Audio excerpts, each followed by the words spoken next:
భారీగా సంపాదించాలన్న ఆశ, అప్పులు తీర్చాలని ఒకరు, ఏదో ఒకటి చేసి డబ్బులు వెనకేసుకోవాలని మరొకరి ఆరాటం వెరసి విదేశానికి వెళ్లాలని కల. కానీ అది నెరవేరడం చాలా ఖర్చుతో కూడుకున్న పని. అయితే ఇంత భారీగా పెట్టుబడి పెట్టకుండానే విదేశాలకు వెళ్లేందుకు అడ్డదారులు వేస్తున్నాయి కొన్ని ముఠాలు. విజిట్ వీసాలతో గల్ఫ్ దేశాలకు వెళ్లి అక్కడి నుంచి అక్రమ మార్గంలో పలు దేశాలకు యువతను తరలిస్తున్నారు కొంతమంది ఏజెంట్లు. లక్షల్లో జీతాలు వస్తాయని ఆశ చూపించి రకరకాల ప్రకటనలతో ఆకర్షించి ఊబిలోకి లాగుతున్నారు. ఓసారి వలలో చిక్కాక వారికి నరకం చూపిస్తున్నారు. ఈ అక్రమ వలసలపై కేంద్ర హోంశాఖ ఆందోళన వ్యక్తం చేసింది. ఈ సమస్య ఏ స్థాయిలో ఉందో లెక్కలతో సహా వివరించింది. ముఖ్యంగా తెలుగు రాష్ట్రాల నుంచే ఈ అక్రమ వలసలు పెరుగుతున్నాయని వెల్లడించడం ఆందోళన కలిగిస్తోంది.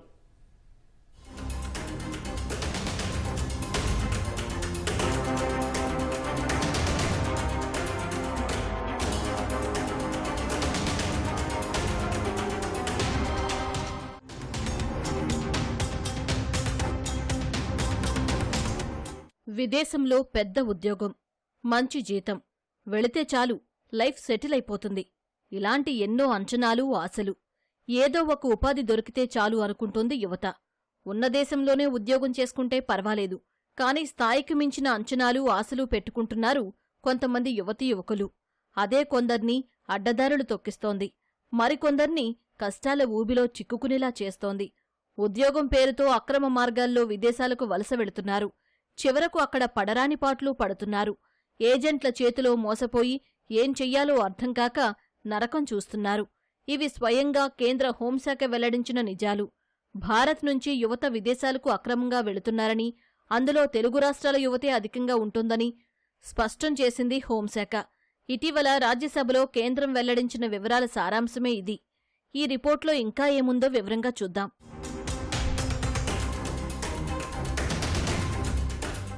కేంద్ర హోంశాఖ డేటా ఆధారంగా చూస్తే అక్రమ వలసలకు తెలుగు రాష్ట్రాలు హాట్స్పాట్లుగా మారాయి. పంజాబ్, కేరళ రాష్ట్రాలు కూడా ఈ జాబితాలో ఉన్నప్పటికీ ఆంధ్రప్రదేశ్, తెలంగాణలో ఈ సమస్య ఎక్కువ ఉండడం కలవరపెడుతోంది. డేటా ప్రకారం 5 ఏళ్లలో ఏపీ నుంచి అక్రమంగా విదేశాలకు వెళ్లిన వారి సంఖ్య ఎక్కువగా ఉంది. 2021 నుంచి ఇప్పటివరకు అక్రమ వలసలకు సంబంధించి మొత్తం దేశవ్యాప్తంగా 6,700 ఫిర్యాదులు నమోదయ్యాయి. వీటిలో 3,294 మేర అంటే 50% ఫిర్యాదులతో ఆంధ్రప్రదేశ్ మొదటి స్థానంలో ఉంది. అంటే ఏ స్థాయిలో ఇక్కడ సమస్య ఉందో అర్థం చేసుకోవచ్చు. 2025లోనే ఏపీలో 448 కంప్లైంట్స్ అయ్యాయి. 238 ఫిర్యాదులతో కేరళ, 153 ఫిర్యాదులతో ఢిల్లీ తర్వాతి స్థానాల్లో ఉన్నాయి. తెలంగాణ విషయానికొస్తే అక్రమ వలసలకు సంబంధించి 111 ఫిర్యాదులతో 4వ స్థానంలో నిలిచింది. గత 5 ఏళ్లు లెక్కలు చూస్తే ఏటా ఈ విషయంలో ఏపీఏ అగ్రస్థానంలో ఉండడం ఆలోచించాల్సిన విషయం.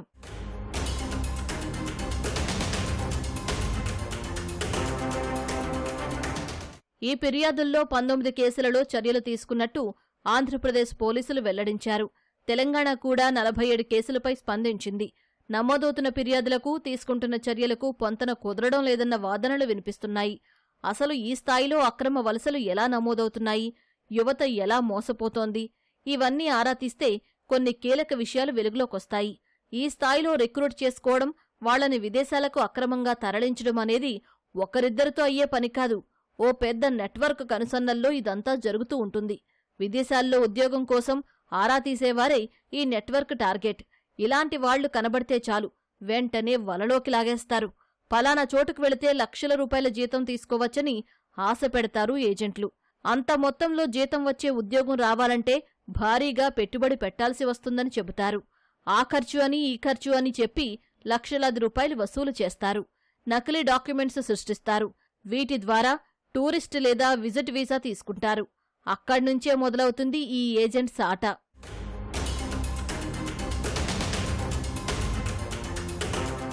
ఈ అక్రమ వలసలన్నింటికీ చివరి చిరునామా గల్ఫ్ దేశాలే. ముఖ్యంగా యూఏఈకి ఎక్కువ మందిని అక్రమంగా తరలిస్తున్నారు. అది కూడా తెలుగు రాష్ట్రాల నుంచే అత్యధికంగా వలసలుంటున్నాయి. ఆన్లైన్లో విపరీతంగా ప్రకటనలు ఇవ్వడం వల్ల ఎక్కువ మంది ఆకర్షితులవుతున్నారు. కంబోడియా, మయన్మార్లో భారీ జీతం వచ్చే ఉద్యోగాలు ఇప్పిస్తామని ప్రకటనల్లో చెబుతున్నారు. వాటిని చూసి కొంతమంది సులువుగా వలలో చిక్కుకుంటున్నారు.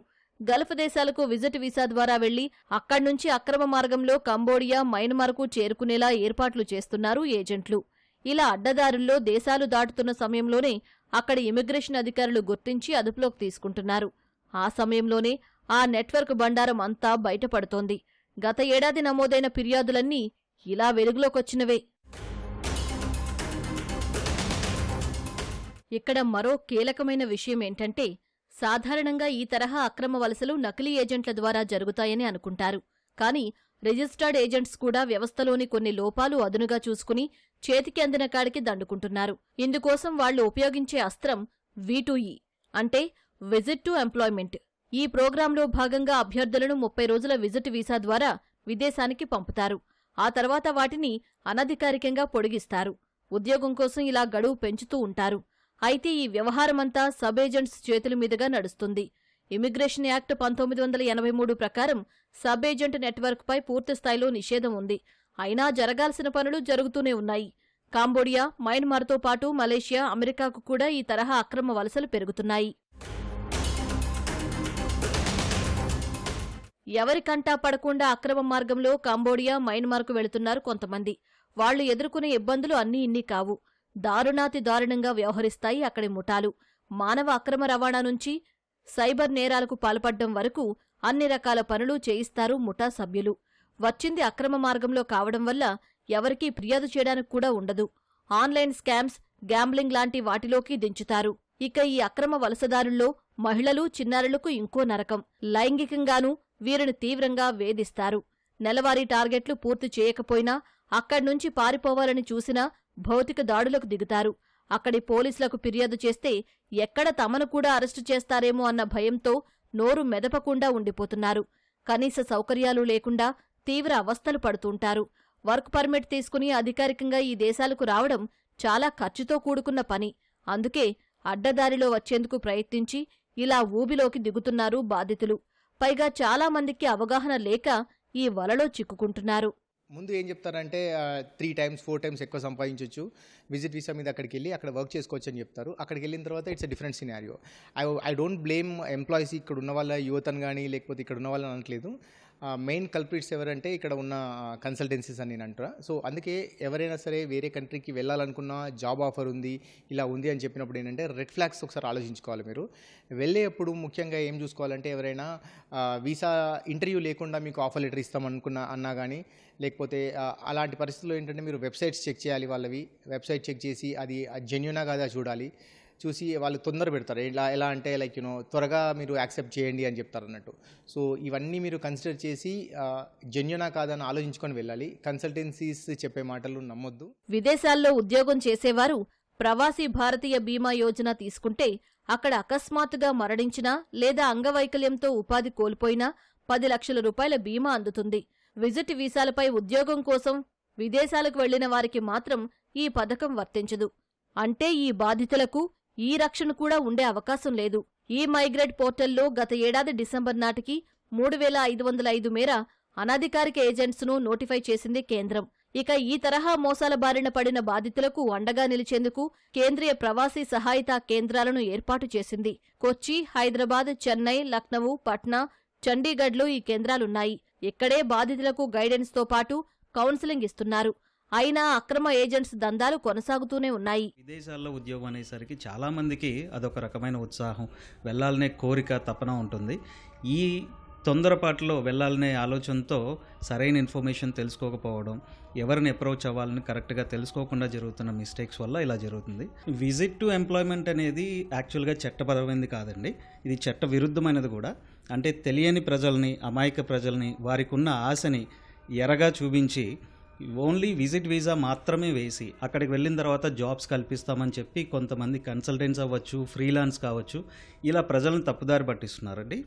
విజిట్ వీసా అనేది చట్టబద్ధం, కానీ విజిట్ వీసా మీద వెళ్ళి అక్కడ పని చేసుకోవడం అనేది చట్టవిరుద్ధం. కాబట్టి ఇట్లాంటివి నమ్మి ప్రజలు మోసపోకూడదు.